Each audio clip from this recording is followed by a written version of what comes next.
was far too large to rightfully be called a sword. It was larger, thicker, heavier, and cruder than any normal blade. By all accounts, it was no more than a hulking mass of iron.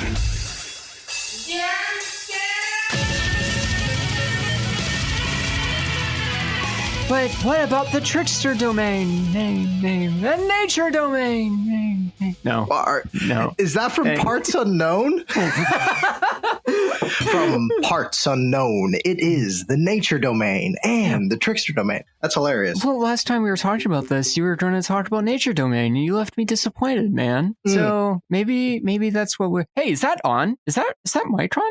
That is on? Oh, welcome everybody to another wonderful episode of DumpStat. I'm the level 12 fighter Doc, and over there, sitting next to you, even though if you don't realize it, is Lich Brill. Welcome, sir. How are you? I'm Archlich Brill. Howdy. Hi, everybody. It's wonderful to be here once again for another lovely Cleric mini episode. I am jazzed, super excited, just because the two domains that we're doing today are really, really cool. Yeah, I mean, they're all really cool, but let's be real. I really like these. I think they're really interesting. I know that we talked about Forge and War Domain, which are really similar, and they're both really good. Oh, yeah. But these are nice because they're interesting, right? And I really like it when, instead of just being like a flat, like, yep, this is good, I like it when it's like, hey, that's a weird sort of thing that you've got going on there. I wonder how I could use that. It makes it fun. So I'd actually make the argument that they're underplayed just on the basis of when you look across the landscape of subclasses, I don't really see these bolstered as much. Yep. They're kind of undiscovered gems in that regard, in my opinion. I would agree with you on that. Yeah, fantastic. Absolutely. For once, I know. Hey, look at us. Aww. Two sides of the same coin. Look, we're finally getting along. It just took 20 episodes. Yeah, and a Warlock Pact. What? Yes, I had to take your soul. We're still working on that a little bit, but Rome wasn't built in a day. It's true. I do know two things. Number one, that we have a little bit of housekeeping to do, and that's everybody's favorite thing, I think. And two, we need to get into these domains. And three, even though I said two things, we also need to tease what we're doing next for this miniseries, because we are coming up to the end, and I think people are feeling that. Yeah. Right. Yeah. We will announce what class miniseries we intend to do at the end of next episode. And when I say next episode, I don't mean what comes next. I mean in this miniseries. It's all very complicated. Yeah. But I am excited for that. Now, you have a little bit of housekeeping. I got some mail, and you wanted to talk about it. Yeah. So we got a message, and it actually is going to play into our episode a little bit today. Just one of our fans, Austin, hey, buddy, how's it going? Messaged us, and I got the messages from you, of course, and I thought it was a really neat idea once I saw this. Basically, one of our fans, Austin, he's working on this thing where he has a campaign that he's a part of,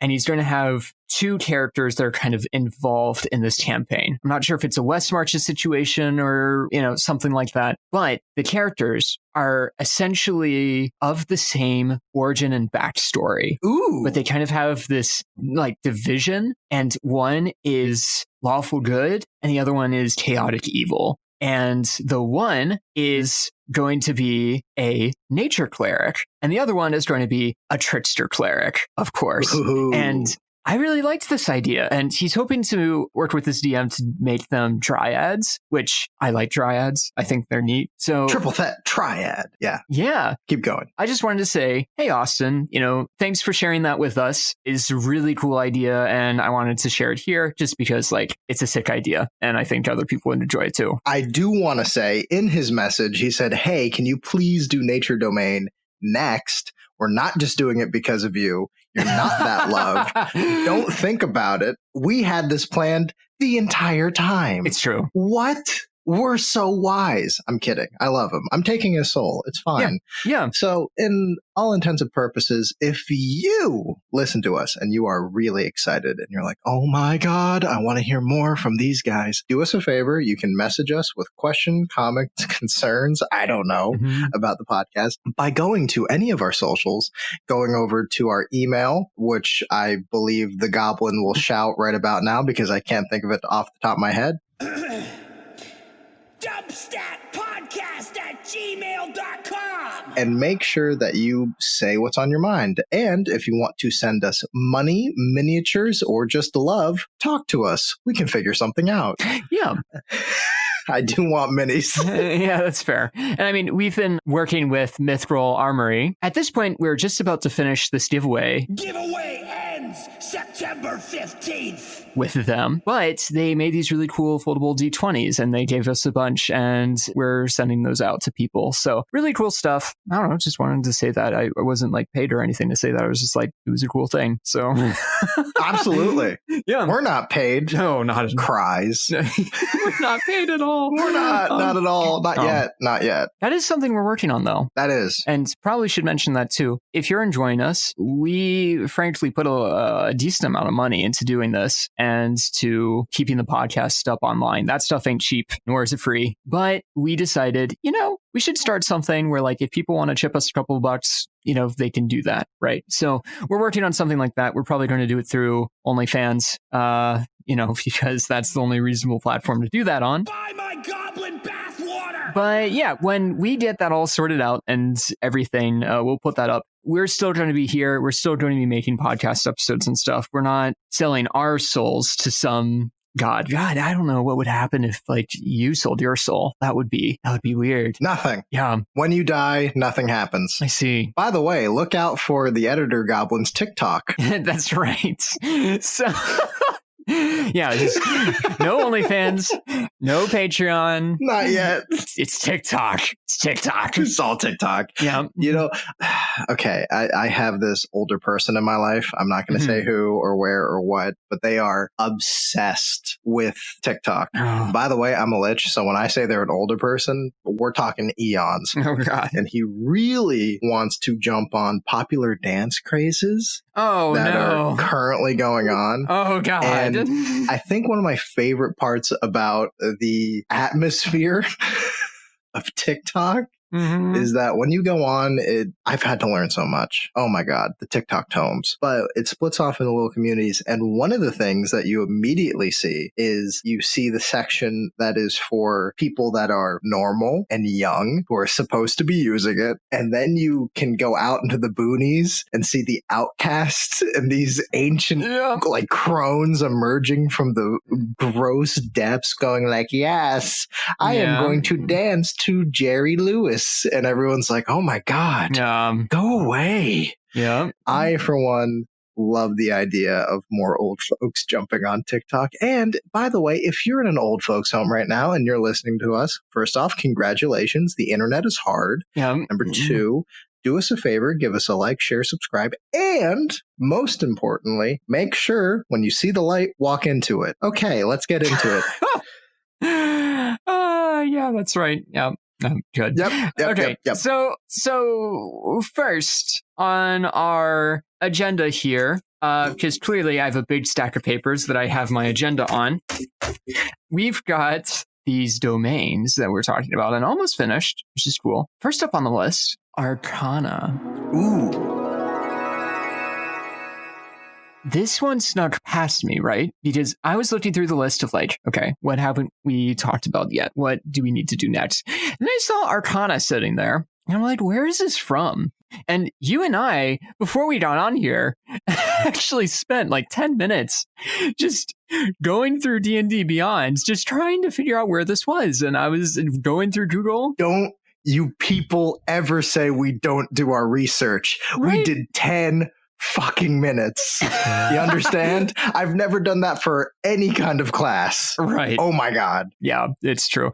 And I was trying to find out. Sword Coast Adventures Guide is where this came from. That old chestnut. Yeah, which I have some thoughts on. We should talk about that some other time. But until Wizards of the Coast starts paying us for our opinions, I'm just trying to talk about Arcana domain, right? Once they start paying for our opinions, they're all going to be amazingly positive. Right. Keep going. So, we're not sellouts.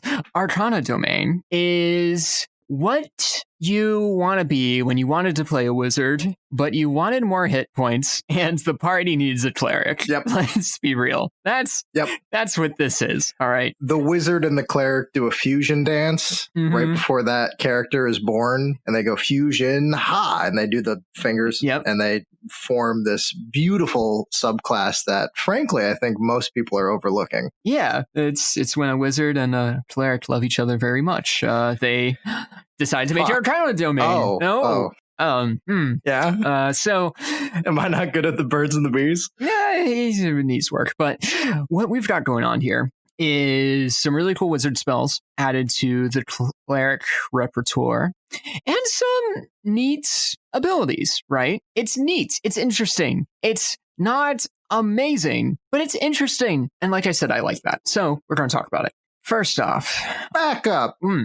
Back up one moment before we dive straight into it. What is an Arcana domain, though? What is... Question. As in, what kind of gods are you following? Before we get strictly into the actual stats of it. I'm reading here, like, names that, I don't even recognize. Solinari, Lunatari, and Nuatari, apparently moon gods of Kryn. Bachab, Vecna. I recognize that name. We need to talk about Vecna sometime. I'm going to throw a book at you. It's following magic gods. Yeah. So gods that have some form of magic or sacred knowledge that they can pass on to another person. These are the clerics that would initially be able to just have certain magic spells, like you said, a wizard, and their god is constantly feeding them sacred spells and magics. And depending on what god it could be, a lot of different things. As you just mentioned, it goes from Heket to Mithra all the way over to Vecna. Yeah. So just to give someone a little bit of perspective, when they just hear wizard, I want them to know that this is kind of what they're going for. It's not just wizard, it's magic gods. Yeah. Which is kind of an oxymoron, but enjoy it. Yeah. And it's, I think, a good distinction here because we talked about knowledge clerics, and knowledge clerics know a lot of things, are proficient in a lot of skills,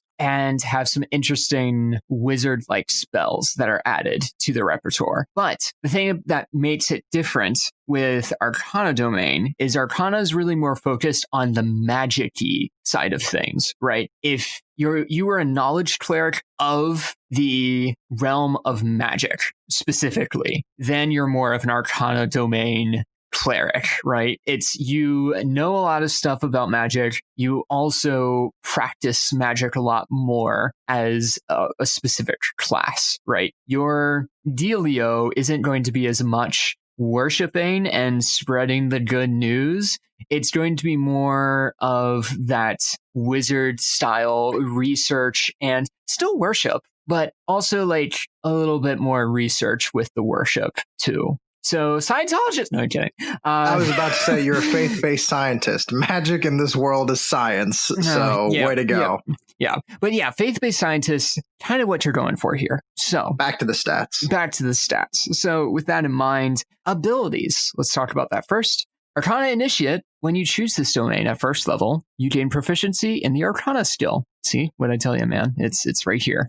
You gain 2 cantrips of your choice from the wizard spell list. And for you, these cantrips count as cleric cantrips. So you have 3 cantrips known as a cleric. You get 2 more, which is nice. A lot of the wizard cantrips are really flexible and really interesting, so it's nice to be able to just have 2 more, right? Having anything off of the wizard spell list is a better spell list. Yeah. Flat out. Yep. It's the better spell list in the game because it covers everything. And by the time you get to level 10, if you get to level 10 as an Arcana cleric, you're going to have 7 cantrips, right? And that's probably the most that you're going to be able to have. But I don't know another class that has 7 cantrips. Maybe some wizards do, but like I can't think of any that have just 7 cantrips. Yeah. But the magic of rage. Yeah, that's true. But that kind of flexibility without having the weight of, oh man, like I have to be careful about all the different spell slots I'm using. Yes, they're not going to be as powerful as your other spells and things, but 7 at total cantrips that you have available, that's really nice. That's great. And I mean, again, they're just cantrips, but flexibility, right? So you can have a lot more flavorful cantrips if you like a lot of the flavor cantrips on the cleric spell list and you want 2 damage dealers, firebolt, bam, done. And then you get another one. So good stuff there. Very good stuff. Your channel divinity is called Arcane Abjuration. Now, this is going to take a little bit of work, so sit back in your chair a little bit. Unless if you're driving, please don't do that. Focus. As an action, yes. As an action, you present your holy symbol, and one celestial, elemental, fey, or fiend of your choice that is within 30 feet of you must make a wisdom saving throw, provided the creature can see or hear you. And if the creature fails at saving throw, it is turned for 1 minute or until it takes damage. All right, so kind of like turn undead, except it's one creature. Which is like, okay, sure, that's fine. A turned creature must turn and move as far away as it can. For its action, it can only use dash. If there's nowhere to move, it uses dodge. Pretty standard. But after you reach 5th level, when a creature fails its saving throw against your Arcane Abjuration feature, the creature is banished for 1 minute, as in the banishment spell. No concentration required. And the creature is banished for 1 minute if it isn't on the plane of its origin and its challenge rating is at or below a certain threshold. And if you want to learn more about it, I'm not going to go over all the different details, but that's listed in the Sword Coast Adventures Guide or D&D Beyond. That's nice, right? It is. Being able to banish things. And immediately you, as you kind of put it, lean back, relax, unless you're driving, mainly because this is a bit long-winded. Yeah. And you can already tell the influences from wizard in this class, or the idea of researching in this class. I don't know if you've played a wizard before. They have a lot of long-winded, very big kind of effects that have all these weird little loopholes for a lot of their spells that you have to actually look up and research and figure things out. It's one of the reasons why it's a class that if you're jumping into spellcasting, wizard can be a lot for new players, and you have to pay a lot of spell taxes, and you got to keep your tome right. Yeah. This might actually be a nicer introduction into that realm of spell legality and trying to manage things and not mess up. And luckily enough, if you're a cleric, you're going to be less squishy than a wizard. I just wanted to mention that quickly, because there are people who are like, oh man, how do I make this wizard not so fucking squishy? This is a good idea. Yep, pick up a cleric. Yeah, absolutely. So next, we have Spellbreaker. And this is one of the cooler abilities I think that this subclass has to offer. At 6th level, when you restore hit points to an ally with a spell of 1st level or higher, you can also end 1 spell of your choice on that creature. This level of the spell you end must be equal to or lower than the level of the spell slot you use to cast the healing spell. That's pretty good. That's nice, right? Because normally you have the stuff that you need to, end a curse, or if it's technically a spell that's on them, or end an enchantment, or end an illusion on somebody. And normally they're losing a lot of hit points at this point and all this stuff. If you're like, no, I'm going to cast Healing Word on my ally over there and give him a little bit of hit points plus end that spell of whatever is controlling him, that's great. There's no saving throw. It just happens, right? Right. That's excellent. I love that. I think it's a great little thing that definitely takes some technical prowess, because you also have to evaluate all right, this guy just enchanted the barbarian with something. What level spell slot can I use to get away with not just casting a max spell slot, right, but also is going to be effective, right? Do I throw a 3rd level Healing Word at him if I think this is a level 2 spell? Or, do I need to bump it up to a 4th level? Like, that's a cool mechanic. It allows some thinking on your part and kind of some tactical decision making. And again, it's a fun merging of these two fields. Mm-hmm. You're having that actual intellectual conversation with yourself on how you wish to use this ability, along with the fact that you can flavor it in a way that is fun and sort of exciting when it actually gets into an actual lore-based encounter. Yeah. So when you're a new player looking at the subclass, it might be a little bit intimidating when you immediately look at like, oh shit, that's a lot of thinking. Maybe I just want to hit things. No. However, by the way, hello, War Domain. We all wave. Ooh. But you do have this new fun mechanic that allows you to really try to think outside the box when you're working with a party. Yeah. This is an ability that I would tell a party member I have. Yeah. In game, of course, with a lot of thou and these. But yes, I would try to express that to another party member just so they know. I love especially when abilities like this add a subtle mechanic to how things work, right? And that mechanic in this one is like the guessing which spell slot you need to use. You kind of have the same thing with counterspell, where it's like, well, I kind of need to guess like at what level this enemy is casting their spell, and I need to do some work on how high I want to cast counterspell. So yeah, good stuff all around. Just a few more here, and then we'll talk about the spells.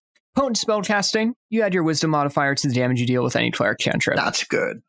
Good. Yeah. I mean, it's good, right? It's normally warlocks have an invocation that has that ability with Eldritch Blast. But yeah, that firebolt that I told you to pick up, you get a +4 to it now. Way to go. That makes differences, man. That really does. It does. It's a small difference, but it's a nice difference, right? It's not about leaps and strides sometimes. Sometimes it's about, just the little things that you can get. So, and that's level 8. Round out the corners. Yep. Yeah. So, 17th level. You choose 4 spells from the wizard spell list, 1 from each of the following levels: 6th, 7th, 8th, 9th. You add them to your spell list of domain spells. Like your other domain spells, they are always prepared and count as a cleric spell for you. Oh my god. That is awesome. Just wish. Yep. Just 4 free spells that go into your domain spell list that are just always there and always known. And at powerful levels too. Very much so. That's not something to shake your finger at. Like, that's nothing to scoff at. Yeah. I mean, granted, it's level 17th, but like still very good. We've compared, the other level 17 parts of each domain, and there have been domains where you look at it and I'm like, that's not as cool as this, and that's not as cool as that. Right. This one is definitely, in my opinion, top 5, just because mechanically, when you look how it works, especially in game, some people, I've had this argument before, some people might look at that and go, that's a little much. Yeah. Because you can get really smart with those different slots and you can really think about it. Because again, a wizard spell list is the best you can pick from. Right. So suddenly you have a lot to do with everything. Plus, at 17th level, it's rewarding you for getting there. An 8th level unlock of having the damage increase to your cantrips, like, that's neat. That's nice. Like, thank you, wizards, for designing that for me. But it feels like just part of the package, right? It's kind of like, yeah, okay, cool. But like, this feels like a reward for getting to 17th level. This feels like, hey, buddy, you've earned it. Here's a box of new toys to play with. Go have fun and cast Wish on a few people. I like that it gives you that reward. If I was a DM for a person in a party that was this subclass, kind of what you just said, hey, I got a gift, I might, if they hit 17th level and they are of that subclass, I might consider having them have a religious experience or a research eureka breakthrough in game, kind of show off how they got to that point. Absolutely. That allows the player to be like, yes, I got it. Whoa. And it's something built in game that they're going to get no matter what, but you can add a certain form of flavoring that immediately makes it a moment, which is exciting. And you can do that with other domains too. I'm just saying this feels a lot more like a god floating down and being like, hey, you got here. My name's Haket. Here's a bunch of new toys, like you said. baller. Pats you on the head. Yeah, pats him on the head, pat, pat, pat, and then dips. Yep. I think that's a great high-level ability. It's simple, to the point, it doesn't feel too cheap, and it rewards you for getting there. So, yeah, that's a great high-level ability. Now, let's look at some of those domain spells that, were previously on the list and not just added at 17th level. First level, when your cleric is first level, you get Detect Magic and Magic Missile. Detect Magic, I think you can get as a cleric beforehand, but now it's just, prepared all the time. And Magic Missile, classic, just good spell, right? Third level, for a cleric, you get Magic Weapon and Nistel's Magic Aura. I actually have no idea what Nistel's Magic Aura is, but you place an illusion on a creature or object you touch so that divination spells reveal false information about it. Target can be a willing creature or an object that isn't carried or worn by another creature. When you cast a spell, choose one of the following effects, and then it lists a couple of effects. False Aura, which gives off a different aura from Detect Magic, and then Mask, change the way the target appears to spells and magical effects. Ooh. So, that's neat. I'm not sure how I would use that in a game. Yeah, that's a little bit complicated to figure out immediately, but I do think situations would present themselves where like, yes, this is what I must use. Yeah. Now, I think when you actually look back on all the spells and abilities behind this class, I know we're still going through spells. Yeah. I just kind of had the realization looking down at especially Spellbreaker, potential spellcasting, and arcane mastery. Yeah. They do build up. This is a strong ass domain in the grand scheme of things. Plus the fact that you're not squishy to start out with, so you will have a better survival rating than most wizards. That's a lot. It definitely, and even just looking at the spells, it builds up. It's definitely a class where it starts strong, but it finishes stronger, in my opinion, which is nice because sometimes you get that 17th ability and it's like, oh, cool. Okay, I'll use that like once a session. Great. And it's like, you don't really touch it at that point. So like, I think it really does build up really well. So looking at the spells, I just wanted to touch on Magic Weapon. You touch a weapon, it gives +1 to it for an hour, and it's concentration. I'm not a fan of this spell. You've probably heard our episode on bad spells and how we talked about concentration a lot. And this is one of those times where I'm like, concentration, but it's a pretty good spell. It can help out. So that's all I'm going to say about that. 5th level, Dispel Magic, good spell.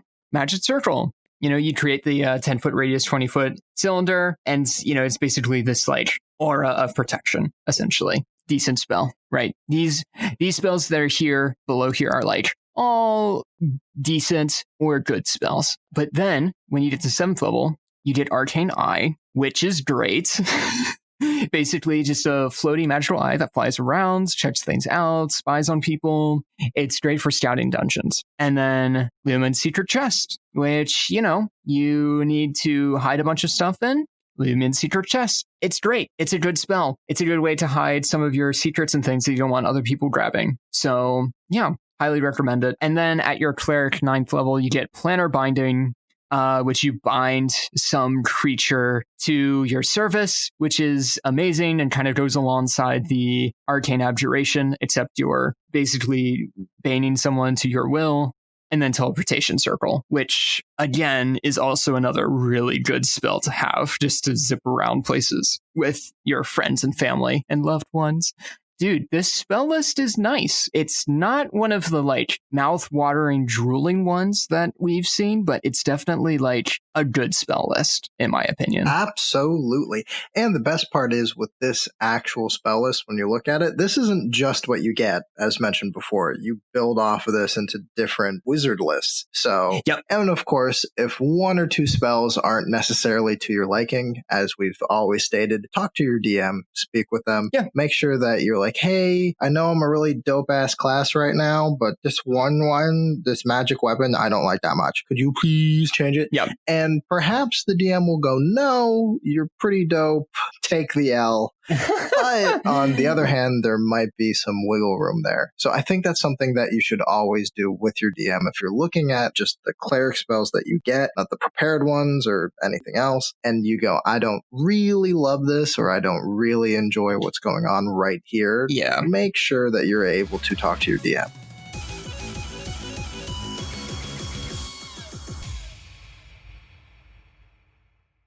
So when looking into nature domain, which is the next domain on our lovely list of topics here, I think that this is probably the controversial domain, sadly enough, mainly because there seems to be this feeling in the community of, why not just be a druid? And I kind of get that, because unlike Arcana, you don't really get all the magic that you want. You don't actually get all the cool shit that maybe a druid would get. You get a better AC, but it feels like you're lacking, especially in the magic department. Frankly, I would call this a mixed bag. So let me talk about it from a lore perspective. Sure. What makes this difference is druids do something that are these circles, which are basically aspects of nature that they just kind of manifest into. You're a hermit, you live amongst the trees, you talk to the spirits, you talk to the birds, you talk to the trees, and you're the Lorax, right? Yeah. There isn't really a god attached to it. It's kind of this animism, kind of relatability to the oneness of nature. But this domain is a god, right? It does have a god attached to it, like Pan or some other nature deity, which would definitely have maybe a agenda and rules and tenets that it wants you to adhere by. So druids might be a little bit free nature. This feels a little bit more structured in what you're supposed to do. People may or may not enjoy that. I, for one, kind of feel as though that we need to, when looking at this class, keep that in mind going forward. Okay.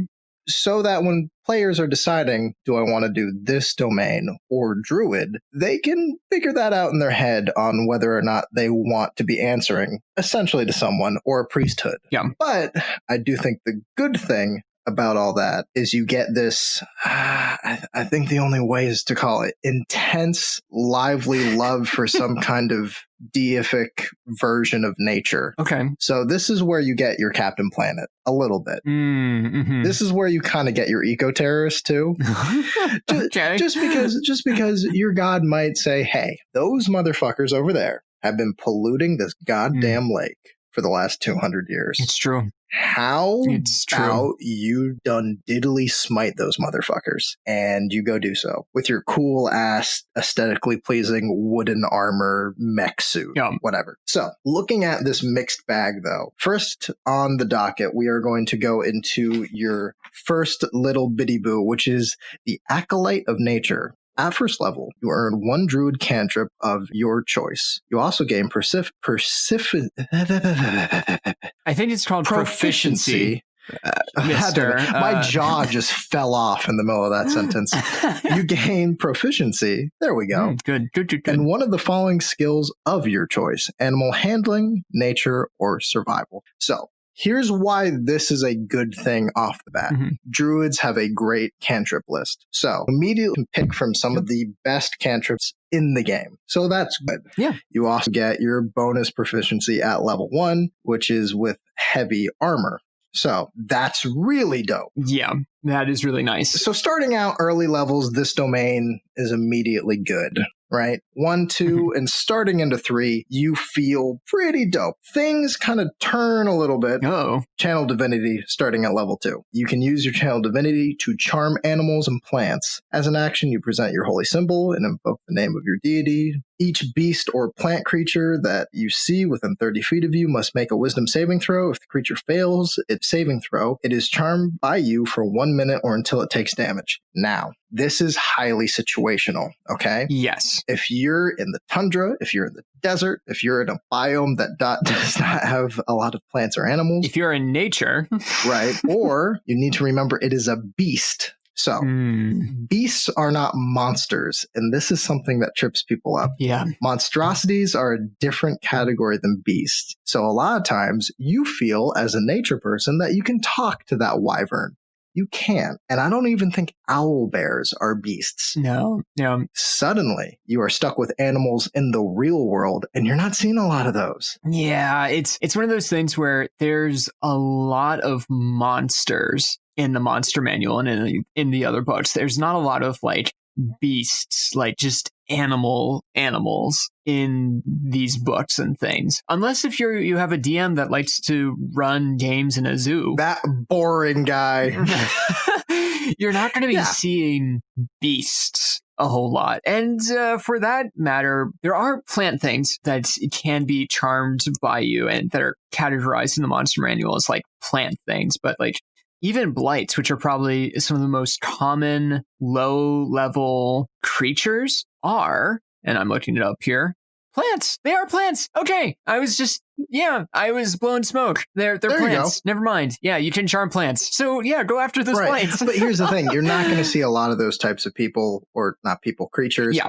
And for me, I think, for one, there is that weird, how should I put it, strangeness behind actual putting forward this weird idea of this cleric is only really useful in this biome. Because I think the idea is your nature deity is going to be associated with cold or tundra or something like that, volcanoes, whatever. But in that regard, it sort of kind of makes everything feel as though you can't have fun in certain places. Yeah. So I think people need to aim for classes, unless you're doing a very situational campaign. Classes should have this ability to kind of fit wherever you go because you're adventuring, and not fit in the sense of like a trident in a desert should have a disadvantage, right? That is sort of your choice as a Triton to go somewhere that clearly isn't for you. But your class, the thing you pick up are skill sets that you like to think are able to go anywhere or do anything when you need them to. And to have it be hampered by this idea of, well, you're the cold guy and it's warm now, or you're the animal guy and you can't have them, or welcome to Avernus, shithead. There's suddenly this feeling of, fuck, I suck. And on top of that, beasts are a very small sliver of the monster manual. You are not going to be able to do as much as you want to. And I see this a lot when people see talk to animals or control animals. There's this idea of, oh, anything I come across that's a living thing, I'll be able to fucking manipulate them. Dope as shit. But the DM, if they're like me, will go, ha, you can't. And then they cry and weep. And we can't have that every day. Yeah. So real quick, I do also want to note that it's something where, like, I can imagine that if you're going through Tomb of Annihilation or a supplement that's very similar, where you're spending a lot of time in the wild, it might be a lot more useful for you to be a nature domain cleric, right? There's going to be a lot more room for that because there's a lot of plant life. There's a lot of plant enemies in that supplement. And there's a lot of animals, like beasts, that are in that supplement. But frankly, people don't really play Dungeons and Dragons to fight packs of wolves and big Venus flytraps all the time. Right. They go after dragons, right? They go after these other monsters and things. This is highly situational, and sadly, it's your channel divinity. Yeah. So that immediately is a big punch to the gut, because your channel divinity is the first big thing that you normally get, and to have it be so particular is sad. Yeah. Luckily, it picks up, if you can survive all that at level 6, with something dope, which is dampen elements. It's kind of insane. Starting at level 6, when you or a creature within 30 feet of you takes acid, cold, fire, lightning, or thunder damage, you can use a reaction to grant resistance to that creature against that instance of the damage. So, Thunderwave happens, or a Horn of Blasting, something, happens to a party member. Yeah. You can say no. Yep. You can cut that in half. That can save lives in a game. Yeah. That can be a lot. If you're fighting a dragon, if you're fighting anything that has some kind of breath weapon or some kind of projectile that is just that. Now, it's not necrotic, so sadly, you're going to have to do other undead things, which luckily you're a cleric, so have at it. But you suddenly now are hampered and Yep. hurting a bit by the actual nature of the class a little bit until you hit this level, and then you kind of burst into your own as a very supporting class. Yes. I was just saying, like, hey, you fight dragons in Dungeons and Dragons. This is perfect, right? It's like, This is it. yeah, that barbarian who's just, ripping into that dragon, and the dragon turns and says, I wish you didn't have, I could hit you with something that you don't have resistance to. Oh, wait, I can. And then breathes on him. You could be like, actually, I'm going to give him resistance to that too. And that's perfect. It's a great ability. Absolutely. So that definitely makes up a little bit for the channel divinity thing. I agree. Right. That is really cool. Moving on, you kind of walk into another great thing, which is the divine strike at level 8. You gain the ability to infuse your weapon with strikes with divine energy once you, on each of your turns, do the strike, blah, blah, blah, blah, blah. You can deal an extra 1d8 cold, fire, or lightning damage. What? Yeah. That's nuts. Yeah. It's actually better than the life domain, in my opinion. Wow. That's cool. Huh. You're starting to see the highs and lows of this class. Yeah. Move aside +4 cantrip. This is insane. Right. It's really cool. But the problem is, again, and I'm going to get into the spell list kind of sucks. Okay. And the channel divinity sort of sucks.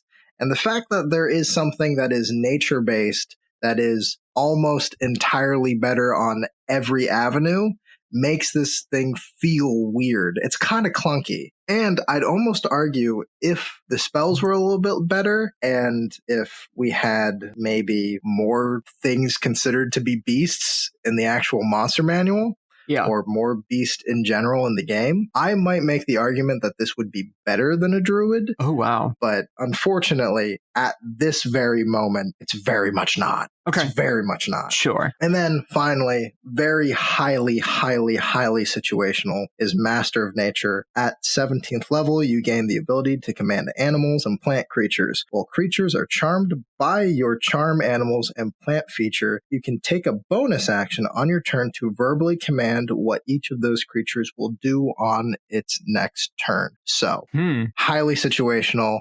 Yeah. Does not feel as nice as any of the other domains, frankly, when it comes to level 17. Yeah. This sort of blows. Yeah. The last domain I talked about, it's cool because it's like it rewards you for doing this thing. And now it's like, in comparison to this is like, hey, you know that thing that you barely use? Like, how about I make that thing better? The channel divinity is always going to be the thing that they try to wrap around back to when they get into the later levels. And they try to do it here. Unfortunately, the cornerstone of this class, that channel divinity, sucks. Yeah, that's disappointing. I wish it was better than that, but that's okay. Right. I wish it was too. But unfortunately, you have this, a wide variety of lore aspects that you could use. You could just also make a religious druid and kind of circumnavigate a lot of these problems, unfortunately. Mm-hmm.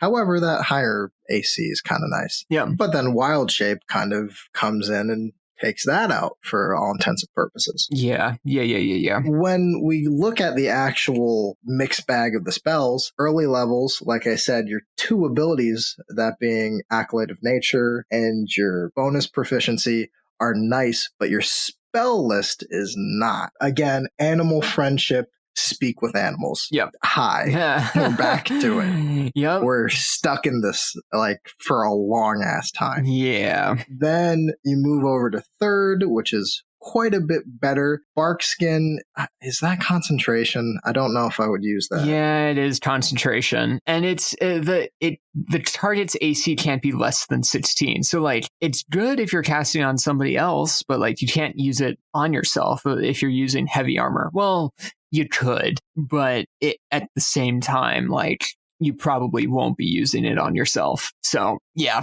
But at least at third level, besides Bark Skin, you do get Spike Growth. Yeah, that's a good one. Which, to me, is a good spell. It is a good spell. And a good damage dealer. And control spell, yeah. Yeah, Plant Growth at level 5 is kind of that same feeling, like you mentioned, of a control spell. But Wind Wall, again, has that feeling of, when the fuck am I going to use this? Suddenly you have, again, this highs and lows and highs and lows and highs and lows. Yeah. And this kind of gets a little bit worse at 7. Dominate Beast and Grasping Vine. 2 spells that, frankly, you're not going to write home about. I, for one, when I look at this spell list up to this point, I look at this as an overhaul for a player and a DM. Yeah. I would suggest that you and your DM need to work together on this. Yeah. It's not looking pretty. Yeah, especially we'll talk about that more after you finish with the spells here. just the last 2, which are great again, kind of. Mm-hmm. You have Insect Plague and Tree Stride. Both are great options. Yeah. Yes. Tree Stride is a fun way to travel for a cleric. It's exciting. Yeah. And then you actually have Insect Plague, which is AoE crowd control. Yep. And really cool to imagine. And lots of damage on that. Right. So suddenly you kind of have to slog through a lot of the spell list. And then you're sort of rewarded at the end. And this is, of course, not the spells you pick, but it's not something to ever really be excited about. So this is interesting, right? Because we kind of have this problem where it's like animals and plants, animals and plants, animals and plants, right? And maybe if you're running a campaign in a jungle, that's not a big deal. If you're having your campaign in a jungle and you're going to be running into dinosaurs and bears and wolves and, giant plants that want to devour you whole, then this is the way to go, obviously. But if you're running literally anywhere else outside of a dank forest or just a dripping with death jungle, it's the animals that gets me. So I'd almost just say, one of the things that you could do to fix this would just be hey, DM, can I do this on beasts too? I think that would help. Or you mean monstrosities? Yeah, because it would be beasts. Sorry. Yeah. Well, that's the weird bit, though. Because you suddenly have this dilemma of, can I use this on monsters as well? Yeah. It already works on beasts. Monsters is huge. Yeah. So suddenly you're going from, you're not going to get a lot of traction to, I'm going to get a lot of traction in a party. And on early levels, that might seem OP. So this is a kind of debatable fix that you're going to have to work with your DM. Maybe this is something that I've seen a few times, the idea of you can do that for monstrosities if that monstrosity comes from a similar background that you do. Yeah. That gets kind of semantic. Yeah. And it's not a hard and fast rule, and a player will be able to argue that every monster comes from their background. Sure. So suddenly you have this weird dichotomy that you have to work through and try your best to figure out why you want to play this and how you can make it better. Yeah. This is a work in progress. I actually think Nature Domain might need an update from Wizards of the Coast. There are a lot of people who play Nature Domains in certain circles. I've seen a lot of clerics or cleric players, they'll start to run through the domains and they want to try nature, and a lot of them become disappointed. Sure. Especially when you have, just in the player's handbook alone, trickery, light, life, war, just on your basic. This is a player's handbook domain. So you're surrounded with all these other domains that get really wild, man. I mean, Tempest alone, right next to it. Yeah. So you need to really focus in. It's okay, what am I asking for with this campaign? What am I asking for with this character? And how do I achieve my goals to the best of my ability? And how can I work with my DM to make that happen? Yeah. I can understand why people may or may not like it. I, for one, see it as a very mixed bag that needs work. Sure. However, from a character design perspective, I think that aspect of hierarchical, very structured nature, divine tomes, and answering to some kind of Captain Planet God to be very exciting. For some reason, I keep thinking of Bible Man. I don't know why. He puts on his breastplate of righteousness, and the helmet of salvation, the boots of peace, and he walks over to some guy who's dumping, I don't know why, but some radiation into a river, making the trout turn gay or something, and he goes, "No, citizen." That's fun. Yeah. But there's also that other idea of the cleric who emerges from the forest, who has bark and stone armor that has weird metal ingots kind of all scattered throughout the actual piece, making it look like there's gold veins going through the stone. Because now you're using heavy armor, so you can do rocks and other form of diamond and shit like that to aesthetically make you look insane. And also sync, which is great. Yep. But I think there's a lot of fun things that you can do. And as mentioned before, when you talk about what is nature, you're talking about all the elements. You're talking about forms of death and decay, fungi. You're talking about different animals. If you want to have a animal-based kind of domain cleric, for instance, I did one that was kind of based on an owl as an NPC. He had the big kind of owl headdress and very elaborate barn owl kind of feathers going down his armor. Yeah. And his whole shtick was that he was talking to the players as this nature domain cleric for his mysterious spirit guide god who's going to help them get through this forest. It was a really fun NPC to play. Yeah. But again, if that party decided to fight me, right. I'd be like, fuck. Like, if they just decided to murder hobo this guy,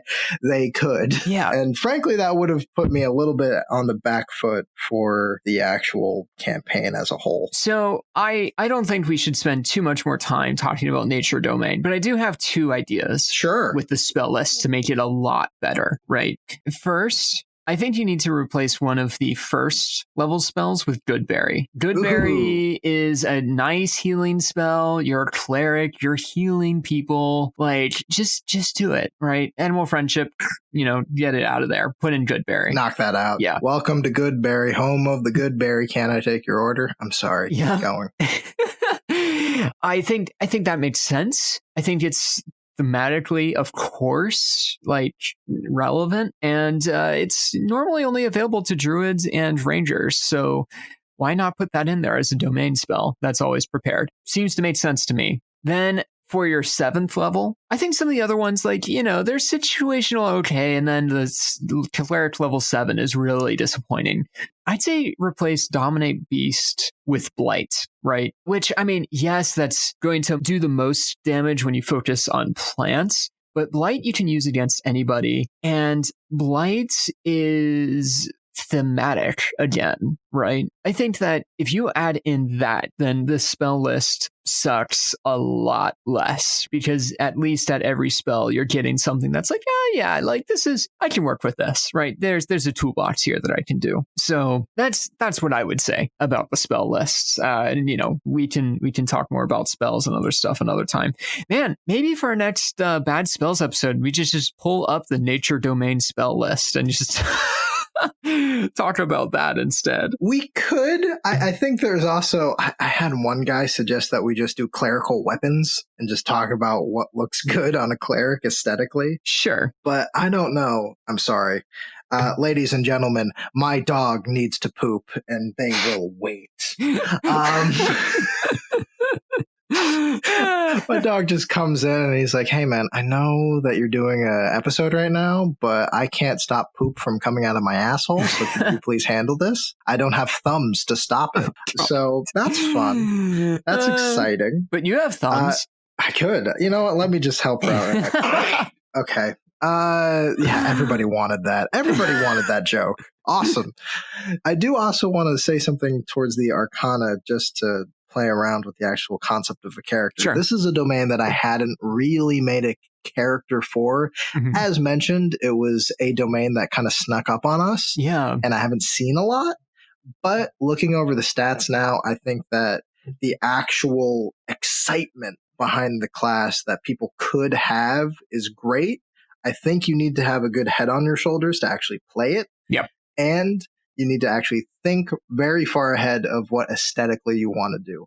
Magic gods get weird. Yeah. You could go from anywhere from lichdom all the way to illusion, different schools of magic, but also wizards are very quirky and their gods are very quirky too. Yeah. So you are merging that quirkiness that you would normally get from a wizard with like intense religious devotion. Yeah. Funny enough, I think that while he's a great trickster domain, as we've mentioned before, glitter gold, great for this. Okay. If you want to make a really quirky magic guy, that works out great. But if you want to lean more dark, a ket, which is from the Greek mythology, and maybe a lighter side, Mithra, I believe is how you say that, could be lighter. And then, of course, Vecna, very, very dark. So when you actually are making the aesthetic of this character, it's going to be based a lot on what god you choose and what magic you are pursuing. But I do think it's a pursuit. You are looking for magic and you are trying to gain magic and learn about it. That education doesn't leave the field. Yeah, I think that it's a great application that it's a character that still has religious fervor, but there's also this focus on gathering a magical understanding. It's almost like a crossover between like what do you get when you mix a wizard and a monk, right? You get an Arcana cleric. And I like that idea that you have, I'm almost wanting to think like something from Avatar would actually, like Avatar Last Airbender, would fit fairly well into this. We don't see a lot of god worshipping typically in Avatar, but something that's like very focused on studying the elements and how the elements work and everything like that, but still like devoted to a god and devoted to a church. And your study is part of your religious work. I really like that idea. So there's a lot of different ways that you can flavor that. Maybe just to jump animes for a hot minute, I think Full Metal Alchemist could definitely work for this. That idea of studying and traveling to get knowledge. I mean, I understand that they're trying to do all this stuff Philosopher's Stone, but you could easily have in a campaign, just tell your DM, hey, I'm on a side quest to get this artifact or this magical power. I'm searching to make that 10th level spell, and just break that down with your DM so that they have an idea of what they can do for a little side quest for you, and giving that DM tools so that you and them and the party could have the dopest time you possibly can. Yeah, absolutely. I'm actually about to look into more miniatures, and I do want to throw this out to our audience.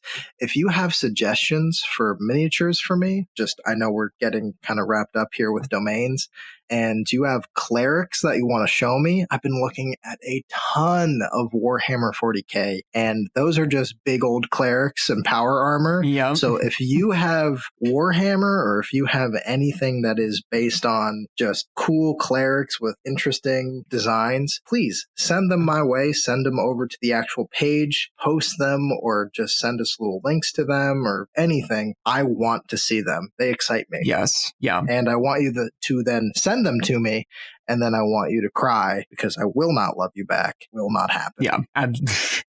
Yeah. Trust me on that one. We want to see your minis, but this guy here. We want to have your minis. What are you talking about? I want them. That's oh my fair. God. All right. So is there anything else that you'd like to kind of maintain on these classes? One of them's really good. The other one's sort of a mixed bag that you need to work on. Yeah. So and especially, I'm sorry, Austin, who was so excited about nature domain, and then we're like, suck it. But I think there's a lot of good ideas here, right? If you want to get some more ideas of like abilities that you can kind of borrow from or carry over from, look at the Oath of the Ancients from Paladin. Look at some of the different druid abilities and how you can kind of clarify some of those druid abilities. And I think if you can swap out some of those spells, if you can make a case with your DM of like, listen, right, with some of those spells, then I think it'll be really fun to play.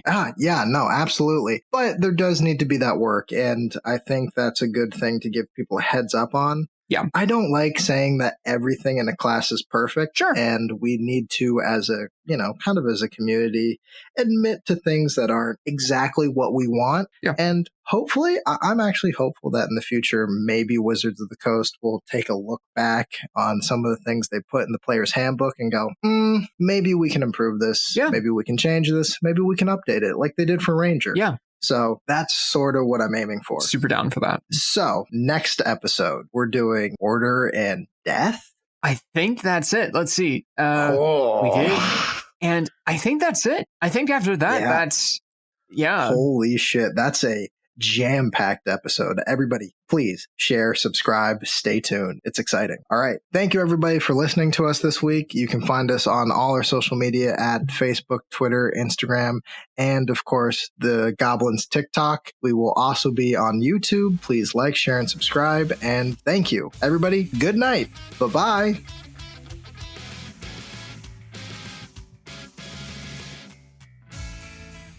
You've just been listening to DumpStat, a podcast presented by Horizon Kingdoms.